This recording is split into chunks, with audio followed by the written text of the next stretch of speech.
eu ia falar pra vocês, e esse assunto aqui ele me pega muito, porque até os anos 70, por aí, a gente vivia no Brasil rural. Eu lembro de 1922, né, daquela Revolução Moderna, Semana da Arte Moderna, que os caras iam buscar as coisas no Brasil profundo, que chamava. Sim. E o Brasil rural, ele tem muitas histórias cabulosas, que minha avó, por exemplo, e meu avô contavam, que, porra, é um bagulho sinistro. E nas cidades a gente percebe que tem uma influência do cinema norte-americano, quando você vai falar, por exemplo, de algum terror, alguma coisa nesse sentido. Para vocês, cara, o que fez as pessoas construírem no Brasil rural essas histórias de terror? E quais são as principais histórias de terror aí que vocês ouvem que vieram, né? Fizeram esse êxodo rural para a área urbana, e que aqui na área urbana muitas vezes não fazia tanto sentido, né? Cara, é uma pergunta assim bem complicada, né? O Brasil ele é um país bem complicado, né, nesse sentido, porque é como se a gente fosse a nossa história fosse meio travada, né? Ela é sempre os acontecimentos eles não são sincrônicos, né? O Brasil ele meio que entra mesmo atrasado, vamos dizer assim, no ciclo da história, mas é até meio escroto até falar isso, né? Porque isso acaba gerando uma imagem de um Brasil atrasado de uma forma negativa, né? Então a gente acaba vendo esse tipo de imaginário rural de uma forma pejorativa, o que não deveria ser. Deveria ter ser visto como uma riqueza cultural muito grande, né? Então, o que pega mesmo, pra mim, assim, é esse peso desse passado não resolvido, né? Então, como você tinha acabado de comentar em relação às fazendas escravistas, né? Essas histórias de fantasmas, de escravizados, é tudo um impacto desse passado que não foi resolvido, né? Historicamente, sociologicamente, né? Então, é como se a gente tivesse uma herança maldita, né? De um passado que persiste, né? E é isso que está um pouco na raiz desse horror, assim. E é legal você comentar isso, que eu sou de família pernambucana, né? Então, meus pais são pernambucanos, cresceram numa zona rural em Pernambuco. Recife é a cidade mais assombrada do Sim, universo. exatamente. Né? Tem uma força muito grande, né? O tipo de história que mais me pegou, assim, nesse sentido, é a história do lobisomem, querendo ou não, que tem raízes europeias, né? De certa forma, né? Você já tinha os mitos do lobisomem de Licaon, né? Em culturas, veio de Portugal, se não me engano, né? Tem uma coisa de Portugal, assim. Mas ainda assim, no Nordeste, ele ganha um sentido diferente, né? E aí vem todas aquelas crendices, né? O sétimo filho de uma família ou é o oitavo filho de uma família que só tem mulheres, aí esse filho vai ser um lobisomem, né? Cara, eu já vi 6 mulheres, o sétimo filho. Sim. 6 meninos, o sétimo filho. 7 mulheres e o oitavo. Já vi varia muito, né? É embaçado. É arriscado. Ou o cara que bate na mãe, tipo, tinha essa. Se o cara bate na mãe, vai cair a maldição do lobisomem. Porra, mas tem que cair toda a maldição no cara que bate na mãe. Primeiro ele virar um broche eterno. Segundo o coronel e o lobisomem, o cara é tudo de uma vez, viu? Vocês já assistiram esse filme? Sim, maravilhoso. Mas, cara, e aí, mano? A dinâmica do lobisomem. Contem um pouco pra mim as dinâmicas dos lobisomens aí Eu fui fazer um retiro espiritual em Joanópolis, depois eu fiquei sabendo, os caras me falaram que era a terra do lobisomem, eu tô andando pro meio do mato lá e não tô sabendo que o lobisomem tá. É muito legal a história. Virou um ponto turístico, né, lá, né? Eles estão capitalizando o lobisomem, é legal isso. Mas conta um pouco aí pra gente, cara. Só acrescentar uma coisa, eu acho que a riqueza dessas histórias, do ponto de vista do interior, só para completar, eu já falo de Joanópolis. Perfeito. Eu acho que ela é muito interessante, porque a gente hoje tem um olhar muito, como eu falei, o mundo de hoje, esse mundo que na verdade é algorítmico, ele acaba dividindo o olhar do sobrenatural, que está imediatamente ligado, que é muito bonito. O exercício de você apreciar o sobrenatural. Eu sempre falo a primeira coisa. Você gosta de fantasma? Você acredita em fantasma? Você é a pessoa mais feliz do mundo, porque você sabe que existe vida após a morte. Você acredita nisso. Então você é uma pessoa feliz, cara. É tudo que a gente tá vivendo aqui, depois que a gente morrer, independente da merda que você fizer aqui, você vai ter um tempinho ainda para refletir, vai reencontrar quem já foi e tal, então, pô, que legal. Mas eu acho que essa dinâmica de crença faz com que você, na verdade, exercite, porque ela é uma crença, ao mesmo tempo ela é uma crença, como toda manifestação de fé, ela é um mergulho no insólito, onde você, embora acredite, você não consiga dominar todas as explicações, porque quando você domina tudo, quando você consegue racionalizar, aquilo deixa de ser fé. Sim. Então, então te coloca num lugar de muita humildade. Então, talvez essa desvalorização seja uma coisa meio iluminista ainda, né? É por isso que eu falei para vocês, eu não acredito porque ainda não vivi minhas próprias experiências, por isso que são muito importantes as trocas que eu tenho no passeio, por exemplo, nessa visita, que as pessoas me contam as histórias dela e eu conto as histórias dela. Porque as minhas ainda, talvez, por viver na cidade, mas não que eu a distância disso, porque no final é muito... Você se coloca numa condição de muita humildade quando você reconhece que o que aconteceu com você, com o que você viveu, ou com o que o seu vizinho viveu, você simplesmente não consegue explicar. Não pode explicar. Você só acredita aquilo a um fenômeno dentro desse lugar, você acredita nesse lugar que é o do inexplicável. E a riqueza disso, na verdade, para mim, além da gente ter, como eu falei, diagnósticos muito precisos dos tempos e espaços, a gente tem o olhar para todas as influências culturais que a gente recebeu. Talvez o melhor exemplo disso, bom, o lobisomem é um deles, nasce na Grécia, mas você tem lobos míticos na mitologia escandinava, né? O Fenrir, né? Quem não sabe do Thor, o sobrinho do Thor era um lobisomem, era um lobo mítico, né? Não um lobisomem necessariamente. E aí você tem, tô falando isso tudo por quê? Porque quando ele chega aqui e se encontra com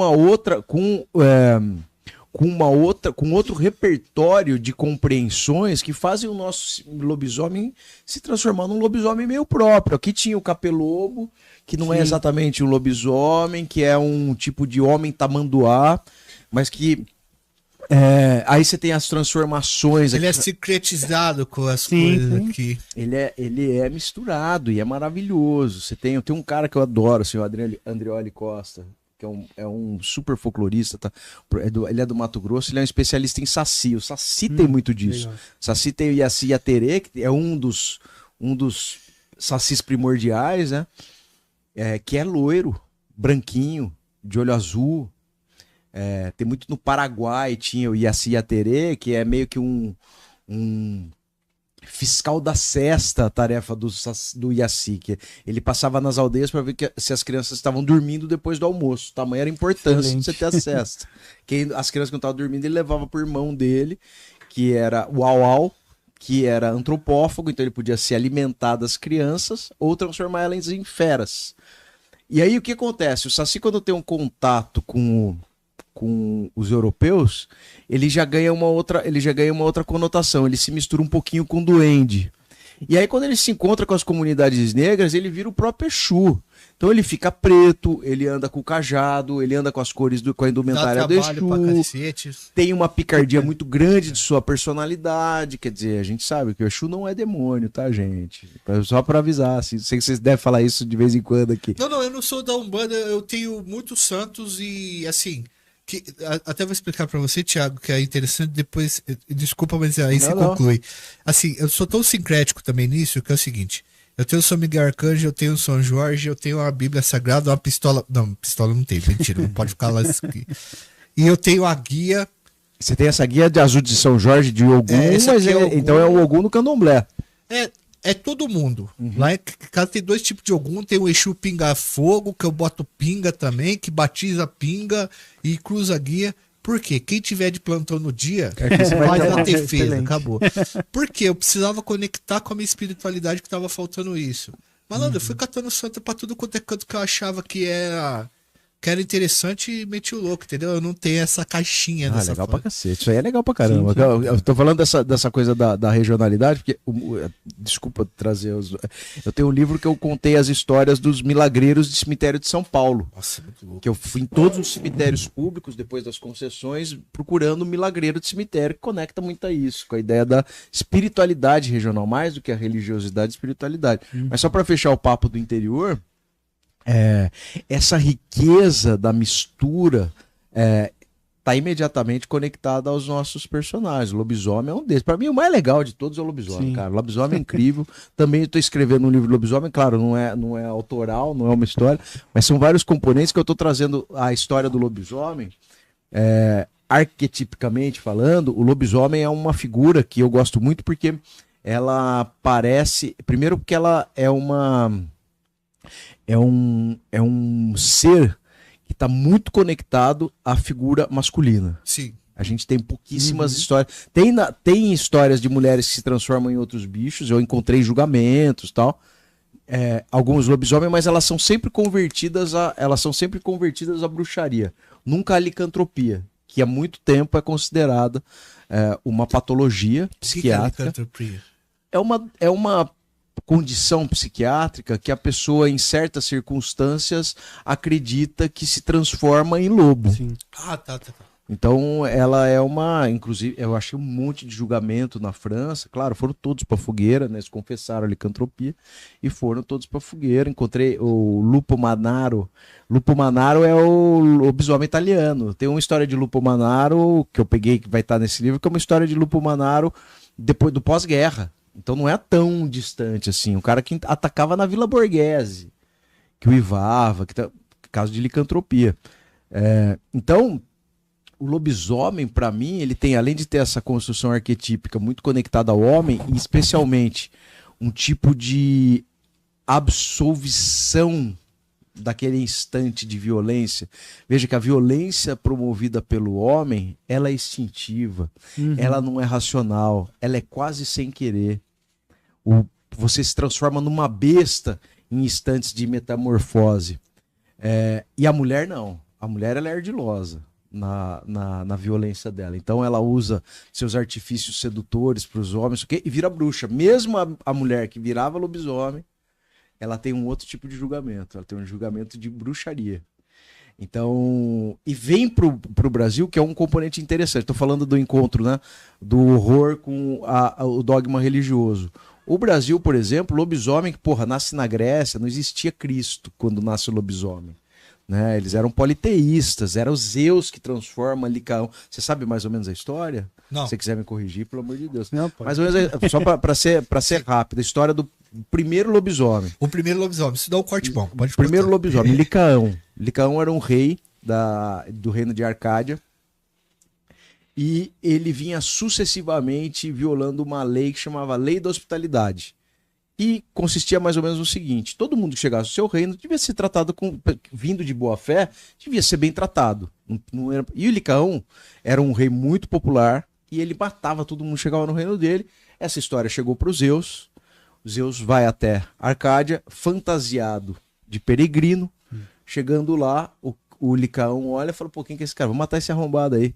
E aí a galera fala, os asseclas lá, os súditos deles, falam: não, cara, esse cara tem alguma coisa, não vai nele assim, que você vai se dar mal. Ele fala: tá bom, então vamos testar. Ele pega um dos seus escravizados, mata o cara, prepara uma comida com víscera dele, mistura e serve Zeus. Não é pra tratar bem? Eu vou dar uma comida pro cara com carne humana. Zeus fica bravo, transforma ele em lobo, queima o reino dele. Aí tem um segundo momento que os filhos dele assumem o reinado e ele faz a mesma coisa, mas tudo isso para dizer o quê? Que ele transforma, o primeiro lobisomem transformado é Licaão. Não por acaso a gente fala de licantropia, né? Então, na segunda vez, então tem que completar a história. Depois que os filhos do Licaão, o Licaão teve mais de 50 filhos, os filhos de Licaão assumem o reino,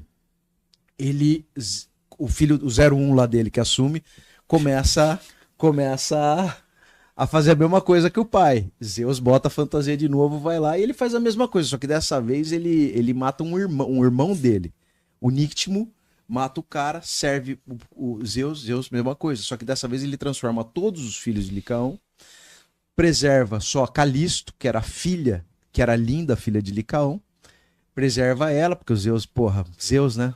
Malandro pra cacete, tem um caso com ela, tem um filho com ela, e ressuscita esse filho que eles tinham, que o cara tinha matado, e esse filho assume o reino. Então, só pra fechar essa história que é interessante, Hera, que era esposa de Zeus, ficou puta da vida, né? Não foi tão condescendente como a do Neymar diante da traição. vai atrás de Calisto, e aí transforma ela e o filhinho dela, que se eu não me engano chamava Arcas, em ursos. Então, Ursa e Ursinho.